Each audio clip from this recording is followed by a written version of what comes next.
Shalom saudara, haleluya. Puji Tuhan kita sampai ke bahagian kedua bab 13.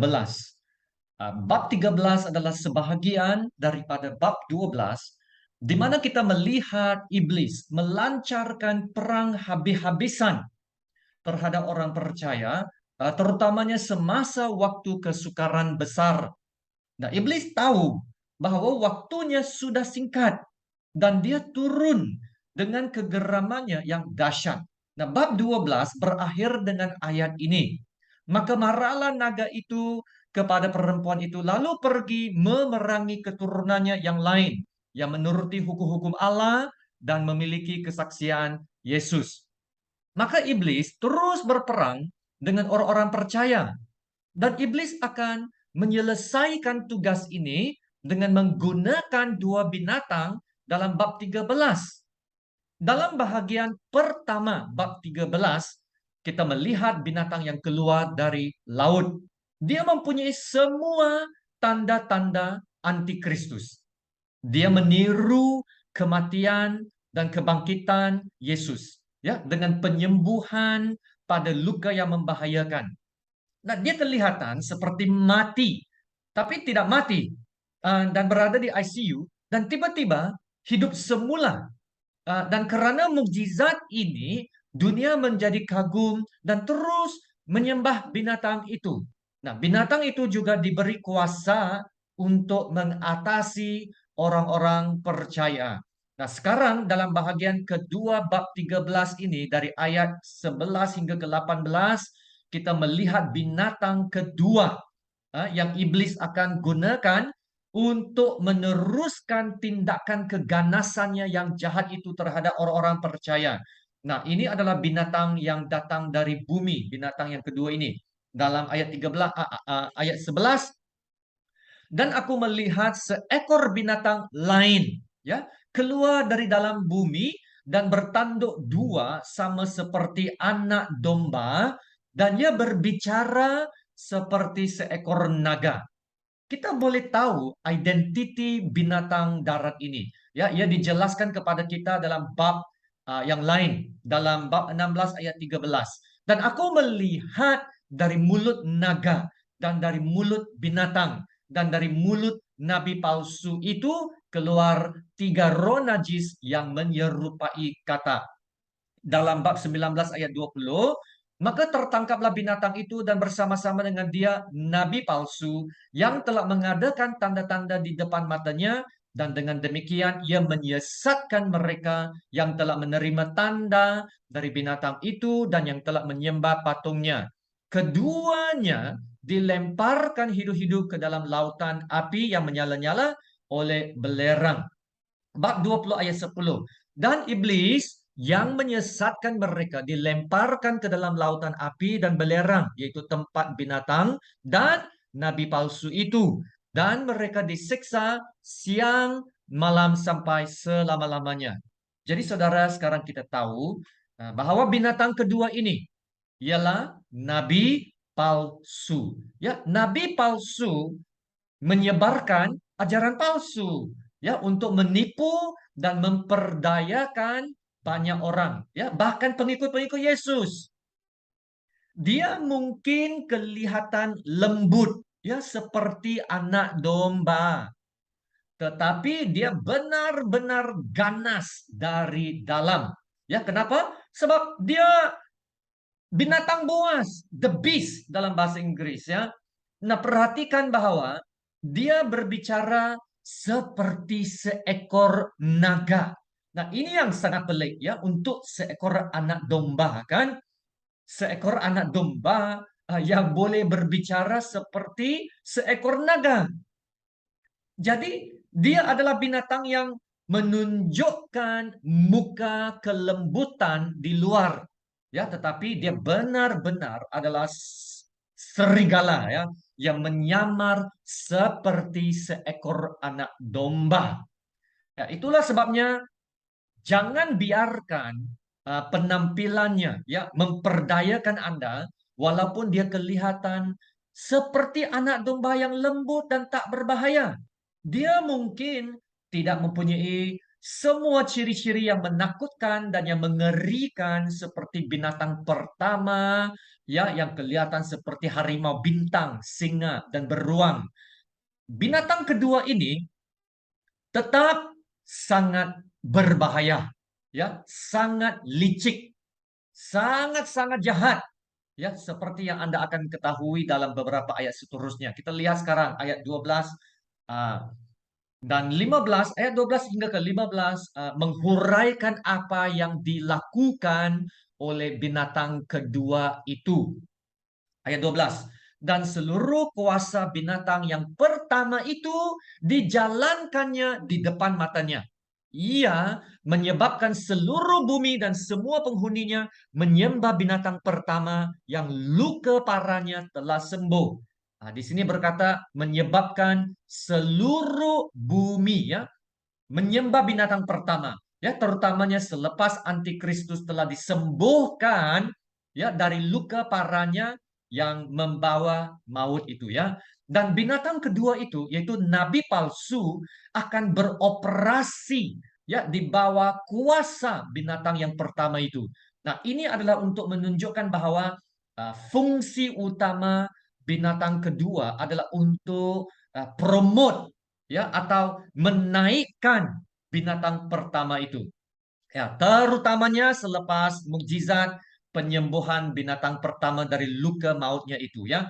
Binatang kedua akan mengambil kesempatan daripada peristiwa itu untuk mengarahkan semua pujian, semua perhatian, penyembahan, pemujaan, segala kekaguman itu terhadap binatang yang pertama itu, ya. Dan dengan itu, ya, menarik lebih ramai pengikut kepada binatang yang pertama. Saudara, adakah Anda perasan fungsi binatang kedua ini adalah sangat-sangat mirip dengan Roh Kudus? Ya, Roh Kudus adalah pengajar, penolong, penghibur, dan salah satu fungsi atau peranan Roh Kudus adalah untuk memuliakan Yesus. Dikatakan dalam ayat Yohanes 16:14, ya, ia akan memuliakan aku, yaitu Yesus, ya, sebab ia akan memberitakan kepadamu apa yang diterimanya daripadaku. Nah, Roh Kudus juga mempunyai urapan untuk melakukan mukjizat. Nah, Anda melihat ciri yang sama, ya, dalam binatang kedua. Jadi, jika binatang kedua kelihatan seperti Roh Kudus, binatang pertama ini berkemungkinan adalah antikristus dan iblis yang sentiasa ingin meninggikan dirinya menjadi seperti Tuhan. Maka kita lihat di sini Tritunggal yang palsu. Nah, inilah dia Tritunggal yang palsu itu, ya. Naga besar, binatang, dan nabi palsu. Oke, kita teruskan lagi ayat yang ke-13. Dan ia mengadakan tanda-tanda yang dahsyat. Bahkan ia menurunkan api dari langit ke bumi di depan mata semua orang. Wow, binatang kedua akan melakukan tanda-tanda yang besar. Nah, ini bermakna dia mempunyai kuasa, ya, untuk melakukan mukjizat yang sungguh-sungguh luar biasa, termasuk boleh memanggil api turun dari langit. Dan ayat 14 nanti kita akan lihat akan mengatakan bahwa dia akan berjaya memperdayakan seluruh dunia. Saudara, Yesus telah melakukan banyak mukjizat, namun masih ada orang yang menolak Yesus. Tapi binatang ini telah melakukan banyak mukjizat dan orang ramai telah diperdayakan dan ditarik olehnya. Nah, itulah yang iblis ingin lakukan, ya, untuk menyesatkan manusia dengan tanda-tanda dan keajaibannya. Nah, dia memang adalah sang penipu lah, ya, seperti sama dengan iblis, bapak pendusta. Jadi Anda melihat bahwa Tritunggal yang jahat ini melakukan segala-galanya yang bertentangan dengan perintah dan kehendak Tuhan Bapa kita. Ayat 14 kita lihat sekarang, ya. Ia menyesatkan mereka yang diam di bumi dengan tanda-tanda yang telah diberikan kepadanya untuk dilakukannya di depan mata binatang itu. Nah, sekarang perhatikan di sini ya. Dia akan menyesatkan seluruh dunia. Nah, kita tahu dalam surat Wahyu, mereka yang tinggal di bumi itu sentiasa merujuk kepada orang-orang yang tidak percaya. Nah, mereka itu akan disesatkan. Bagaimana pula dengan orang-orang percaya? Nah, mereka tidak akan mudah disesatkan. Amin. Dan saya mau percaya ini. Saya mau percaya bahwa Anda tidak akan mudah disesatkan oleh tanda-tanda yang akan dilakukan oleh iblis itu, ya. Ataupun kamu tidak akan diperdayakan. Karena apa? Karena Anda akan tetap setia kepada Yesus Kristus. Ada amin? Nah, ini seharusnya menjadi peringatan ya kepada kita semua. Sebab pada zaman akhir ini akan ada ramai nabi-nabi palsu yang boleh melakukan tanda-tanda dan keajaiban yang besar, yang sangat luar biasa ya. Nah, perkara ini telah disebutkan beberapa kali dalam Alkitab, dalam Matius 24:24 ya. Sebab Mesias-Mesias palsu dan nabi-nabi palsu akan muncul dan mereka akan mengadakan tanda-tanda yang dahsyat dan mujizat-mujizat sehingga sekiranya mungkin mereka menyesatkan orang-orang pilihan juga. 2 Tesalonika bab 2 ayat 9 berkata, kedatangan si pendurhaka itu adalah pekerjaan iblis dan akan disertai rupa-rupa perbuatan ajaib, tanda-tanda dan mukjizat-mukjizat palsu. Nah, oleh itu kita tidak seharusnya mengejar tanda dan mukjizat. Saudara, apabila kita melihat ada banyak tanda-tanda ajaib yang terjadi, kita haruslah berwaspada dan berhati-hati. Ya, tanda-tanda dan mukjizat tidak mempersiapkan kita untuk kedatangan Yesus, tetapi kedatangan kuasa-kuasa kegelapan. Ya, jangan mudah tertarik dan terpesona dengan cerita-cerita tentang keajaiban, tentang penglihatannya menakjubkan, ya seperti orang melihat malaikat ataupun yang mengalami fenomena-fenomena rohani yang supernatural. Ya, jangan mudah tertarik dengan hal-hal itu ya. Ya, tanda-tanda mukjizat bukanlah bukti bahwa apa sahaja yang berlaku adalah daripada Tuhan. Tidak ya, kita perlu bijak. Nah, Alkitab memberitahu kita harus menguji roh dalam 1 Yohanes 4 ayat pertama. Saudara-saudaraku yang kekasih, janganlah percaya akan setiap roh, tetapi ujilah roh-roh itu apakah mereka berasal dari Allah. Sebab banyak nabi-nabi palsu yang telah muncul dan pergi ke seluruh dunia. Iman kita ya tidak boleh bertumbuh atas dasar tanda dan keajaiban. Ya, walaupun itu boleh membantulah. Tapi kita tidak mahu menumbuhkan iman kita pada perkara-perkara yang sensasi, ya, tetapi hanya sementara saja. Kita mau menumbuhkan iman pada apa yang kukuh, apa yang benar, apa yang kekal. Apa yang boleh memberi kita dasar yang kukuh, yang benar dan yang kekal itu? Nah, firman Tuhan. Ya, firman Tuhan itulah yang mutlak. Nah, firman Tuhan itulah adalah kebenaran yang tidak akan berubah. Nah, firman Tuhan itu tetap teguh sampai selama-lamanya. Nah, pada firman Tuhan inilah kita mendirikan dasar hidup kita. Amin. Iblis memang sangat membenci firman Tuhan. Ya, sebab ia adalah perkataan kebenaran. Firman Tuhan itu adalah kebenaran. Iblis membenci kebenaran.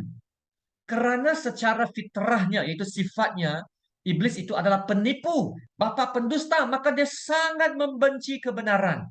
Dan begitulah cara kita dapat mengalahkan tipu dayanya, yaitu dengan mengetahui kebenaran, dengan bertumbuh dalam firman Tuhan, dan dengan itu menjadi lebih bijak. Amin. Ya, ingat ya saudara, Yesus mengatasi dan mengalahkan godaan iblis dengan apa? Dengan firman Tuhan semasa pencobaannya di padang gurun. Ya, firman Tuhan itu adalah satu-satunya senjata penyerang dalam perisai Tuhan dalam Efesus 6 itu. Dan dalam Efesus 6 dikatakan firman Tuhan itu adalah pedang roh. Ya, oleh itu, kita perlu melengkapkan diri kita dengan perkataan kebenaran ya, supaya kita dapat berdiri melawan segala tipu daya dan tipu muslihat musuh. Amin. Ya, seperti yang Yesus katakan, jika Anda berpegang pada perkataanku, Anda benar-benar adalah muridku dan kamu akan mengetahui kebenaran dan kebenaran itu akan memerdekakan kamu. Haleluya, haleluya. Ya, selain melakukan tanda-tanda dan keajaiban, mukjizat yang hebat, dalam ayat 15 memberitahu kita satu lagi tanda jahat yang akan dilakukan oleh binatang darat itu ya. Ayat 15. Dan kepadanya diberikan kuasa untuk memberikan nyawa kepada patung binatang itu, sehingga patung binatang itu berbicara juga dan bertindak begitu rupa, sehingga semua orang yang tidak menyembah patung binatang itu dibunuh. Binatang itu akan menunjukkan satu lagi bentuk kuasa untuk menyesatkan, yaitu memberikan nafas kepada patung binatang yang pertama. Ya, memberi nafas adalah seperti memberi kehidupan. Nah, ini satu lagi usaha meniru roh Allah yang memberi hidup. Dia akan membuat patung binatang pertama itu hidup dan berbicara. Boleh cakap patung itu. Wow, patung boleh bercakap ya. Nah, dalam teknologi hari ini mungkin boleh jadi. Nah, inilah yang dipanggil animasi, animation ya. Nah, hari ini jika Anda pergi ke mana-mana pejabat kerajaan di dunia ya, Anda akan melihat gambar atau bingkai foto pemimpin mereka, raja mereka ya, pemerintah mereka diletakkan di atas dinding dalam bingkai foto itu. Nah, ini adalah untuk memberi penghormatan dan pengiktirafan kepada pemimpin negara yang tertinggi. Dan di sini kita lihat binatang kedua itu akan melakukan perkara yang sama untuk binatang yang pertama, yaitu antikristus. Kenapa? Karena antikristus tidak boleh berada di mana-mana pada satu kali masa. Ya, dia bukan maha hadir.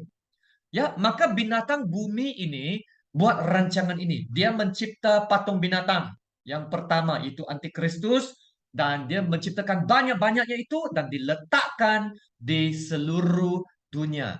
Ya, walaupun bingkai foto di bangunan kerajaan tidak boleh bergerak, yang patung ini yang dicipta oleh binatang darat itu boleh bernafas dan bercakap. Nah, inilah yang dinamakan animation. Ia dianimasikan. Patung itu dianimasikan. Dan keseluruhan rancangannya ya adalah untuk membuat dunia menyembah binatang yang pertama itu. Nah, apa yang akan berlaku kepada mereka yang tidak tunduk menyembah binatang itu? Nah, binatang itu akan menyebabkan sesiapa yang tidak menyembah patung binatang itu dibunuh. Nah, sangat kejam kan? Mereka yang enggan sujud kepada patung itu akan dibunuh. Ya, maka akan terjadilah lebih ramai kematian mata lagi. Nah, ini akan menjadi suatu masa yang sangat sukar bagi orang-orang percaya dalam waktu kesukaran besar itu. Dan jadi Anda lihat binatang kedua ini yang seperti anak domba, wow, adalah sangat jahat dan kejam. Nah, satu lagi perkara yang terakhir ya, belum selesai dengan melakukan tanda-tanda dan keajaiban-keajaiban yang hebat dan memaksa dunia ya untuk menyembah binatang-binatang ataupun patung-patung animasi binatang yang pertama. Nah, binatang bumi atau binatang kedua itu membuat satu lagi rancangan yang sangat jahat, yaitu memperkenalkan tanda binatang itu dari ayat 16 hingga ke 18. Dan ini adalah bahagian yang terakhir bab ini ya. Dan ayat 16, dan ia menyebabkan sehingga kepada semua orang kecil atau besar, kaya atau miskin, merdeka atau hamba, diberi tanda pada tangan kanannya atau pada dahinya.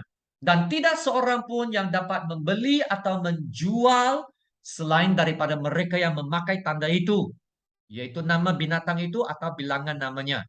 Yang penting di sini ialah hikmat. Barang siapa yang bijaksana, baiklah yang menghitung bilangan binatang itu, karena bilangan itu adalah bilangan seorang manusia. Dan bilangannya ialah 666. Nah, binatang yang kedua ini akan menguatkuasakan tanda ini pada semua orang, ya, yaitu mewajibkan semua orang menerima tanda ini. Nah, dia akan diletakkan sebagai tanda di tangan kanan atau di dahi. Nah, ini adalah satu lagi usaha meniru Tuhan, ya, yang meletakkan meterai pada 144.000 hamba Tuhan dalam bab 7 ya. Pada bab 7, meterai itu mewakili perlindungan, pemeliharaan, dan pemilikan Tuhan ke atas orang-orang percayanya yang setia. Dan Anda boleh melihat taktik yang sama digunakan di sini oleh binatang itu. Ya, dalam memperkenalkan tanda binatang itu, dia coba memaksa ya kesetiaan dan penyembahan kepada iblis dan antikristus itu ya. Nah, ini adalah satu lagi bentuk penghambaan dan penganiayaan. Karena tanpa tanda ini, tiada siapapun yang boleh berurus niaga. Tak boleh membeli atau menjual. Nah, ini merupakan menjual membeli ini merupakan aspek pentingnya dalam kelangsungan hidup manusia. Nah, jadi tambah lagi kesukaran bagi orang-orang percaya. Jadi saudara, satu soalan yang sangat penting di sini. Patutkah orang Kristen mengambil tanda ini untuk tujuan hidup, kelangsungan hidup? Apakah akibatnya jika kita mengambil tanda ini? Nah, Alkitab sendiri akan memberi kita jawabannya. Dan jawabannya datang dalam bab seterusnya, yaitu bab 14. Ya, tetapi biar saya bacanya di sini ya. Ayat 9, bab 14, dan seorang malaikat lain, malaikat ketiga, menyusul mereka dan berkata dengan suara nyaring, jikalau seorang menyembah binatang dan patungnya itu dan menerima tanda pada dahinya atau pada tangannya, maka ia akan minum dari anggur murka Allah yang disediakan tanpa campuran dalam cawan murkanya. Dan ia akan diseksa dengan api dan belerang di depan mata malaikat-malaikat kudus dan di depan mata anak domba. Maka asap api yang menyiksa mereka itu naik ke atas sampai selama-lamanya. Siang malam mereka tidak henti-hentinya disiksa, yaitu mereka yang menyembah binatang serta patungnya itu, dan barang siapa yang telah menerima tanda namanya. Wow. Nah, inilah amarannya itu, saudara. Alkitab sangat jelas. Mereka yang mengambil tanda binatang itu akan menghadapi kemurkaan Tuhan dan disiksa dengan cara yang sama seperti siksaan yang akan menimpa penyembah binatang itu. Nah, oleh itu, orang-orang percaya harus mengelak daripada mengambil tanda itu dengan apa cara sekalipun. Nah, ini bermakna orang-orang percaya akan menderita, akan dianiaya, malah akan dibunuh karena mereka yang tidak menyembah binatang dan patungnya. Nah, itu akan dibunuh. Saya pernah disoal, bagaimana kita mau melangsungkan kehidupan atau menghadapi keadaan yang sukar ya dengan penguatkuasaan 666 ini. Ya, saya punya jawaban. Saya jawab, jujur saya tidak tahu. Sebab saya belum sampai kepada peringkat itu. Ya, tapi saya percaya kepada apa yang telah ditulis bagi kita dan janji-janji Allah. Nah, sekiranya kita masih ingat, terdahulu dalam bab 12 ayat 6 dan 14, kita telah diberi suatu gambaran perempuan. Nah, perempuan ini melambangkan bangsa Israel. Telah disediakan suatu tempat baginya oleh Allah. Dan di situ, ia telah dipelihara selama 1260 hari lamanya. Inilah 3,5 tahun. Ya, waktu kesukaran besar di mana iblis bermaharajalela dengan tanda 666 itu. Tapi Tuhan pelihara bangsa Israel dengan luar biasa dalam 1260 hari itu. Ya, bermaksud setiap hari lah, setiap hari. Di perjanjian lama, demikianlah juga Tuhan telah pelihara bangsa Israel semasa di padang gurun itu setiap hari. Maka saudara, saya percaya Tuhan akan melakukan perkara yang sama dengan orang-orang percaya yang berdiri teguh dan berpegang kepada pendirian iman mereka dalam Yesus. Dan begitu juga ada dikatakan dalam Mazmur 37 ya. Petikan yang saya akan baca ini agak panjang, tetapi bacalah dari sudut pandangan apa yang berlaku semasa waktu kesukaran besar yang sedang dialami oleh orang-orang percaya. Mazmur 37 ayat 12. Orang fasik merencanakan kejahatan terhadap orang benar dan menggertakkan giginya terhadap dia. Tuhan menertawakan orang fasik itu sebab ia melihat bahwa harinya sudah dekat. Amin. Ya, orang-orang fasik menghunus pedang dan melentur busur mereka untuk merobohkan orang-orang sengsara dan orang-orang miskin untuk membunuh orang-orang yang hidup jujur. Tetapi pedang mereka akan menikam dada mereka sendiri. Amin.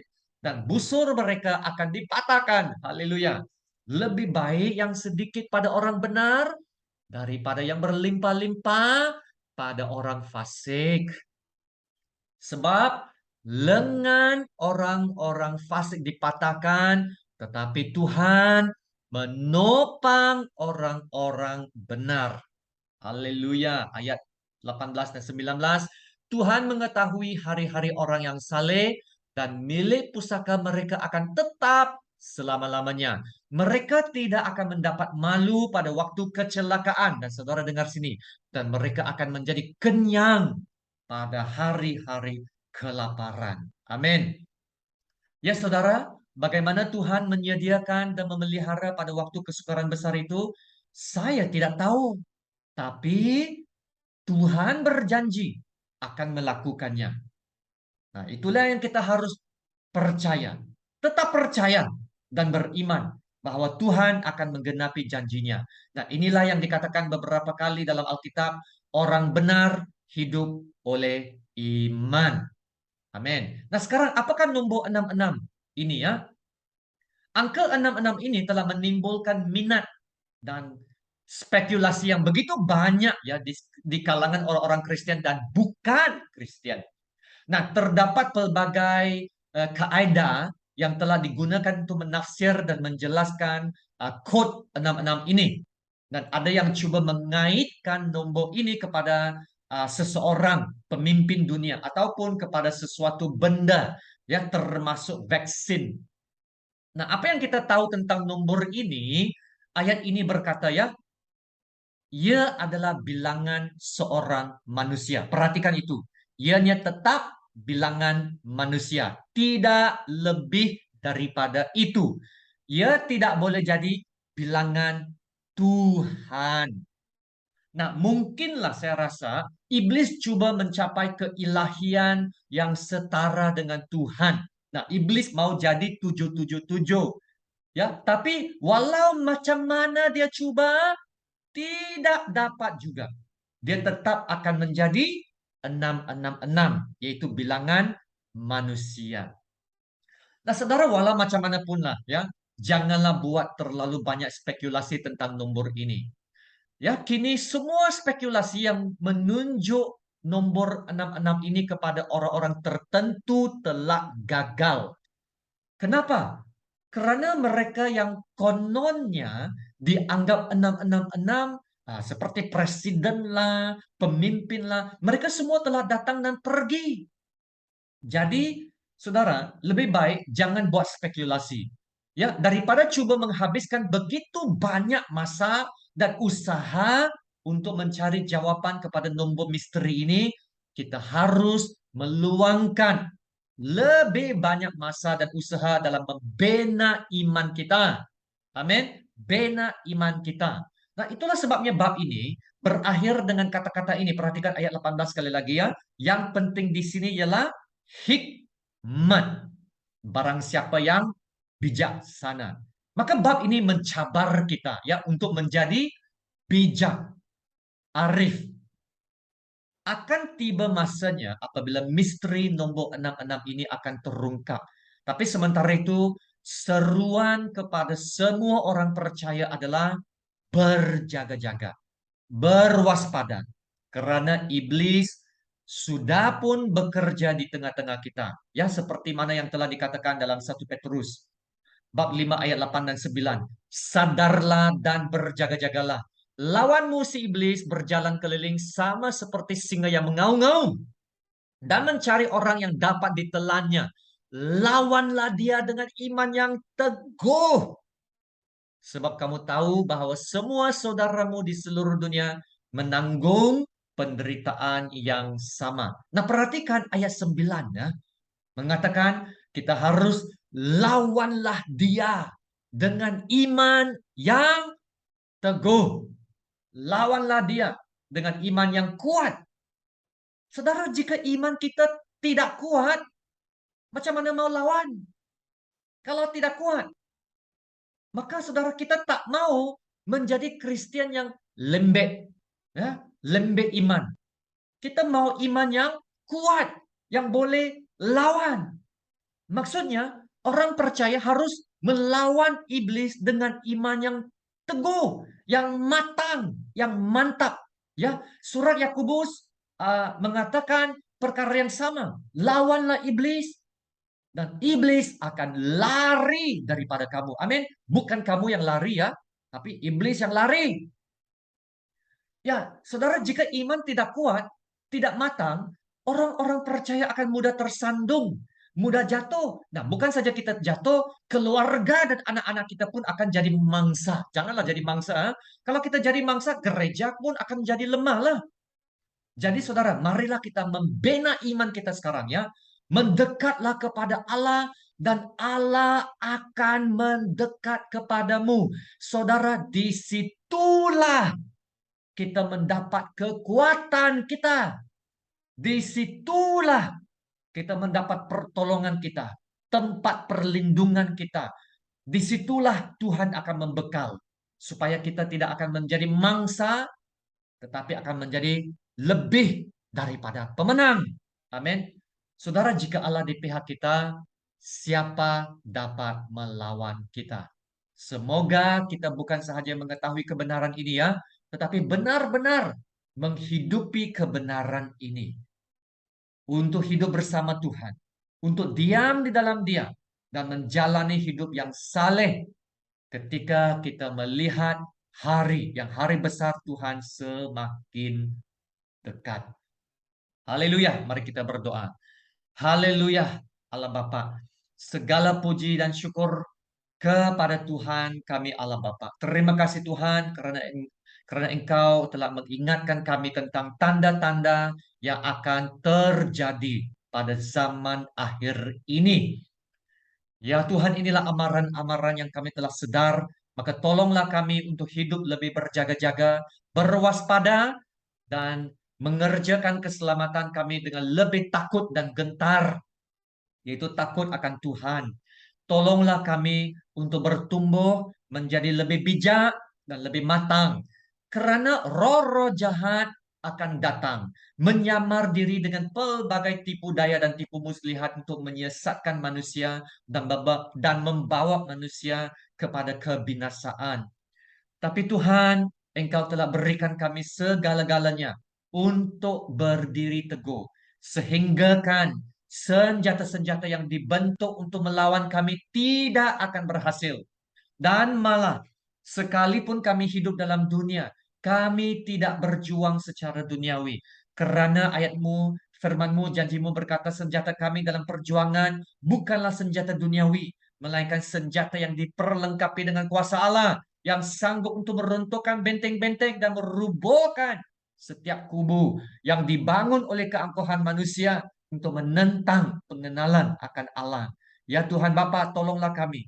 Kami mau memperlengkapi hidup kami setiap hari dengan firman-Mu, dengan pengisian firman-Mu, karena firman-Mu adalah berkuasa, firman-Mu adalah pedang roh, ya supaya Tuhan kami benar-benar akan tahu kebenaran-kebenaran-Mu dan tidak mudah diperdayakan.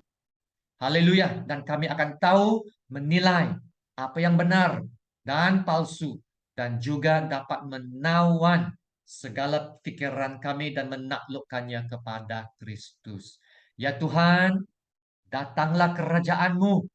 Jadilah kehendak-Mu di bumi, dalam hidup kami, seperti juga di surga. Terpujilah nama-Mu ya Tuhan, karena Engkaulah yang empunya kerajaan, kuasa, dan kemuliaan sampai selama-lamanya. Amin. Haleluya. Ya saudara, sekian terima kasih. Tuhan memberkati engkau dan melindungi engkau. Tuhan menyinari engkau dengan wajahnya dan memberi engkau kasih karunia-Nya. Dan Tuhan menghadapkan wajahnya kepadamu dan memberi engkau damai sejahtera. Amin.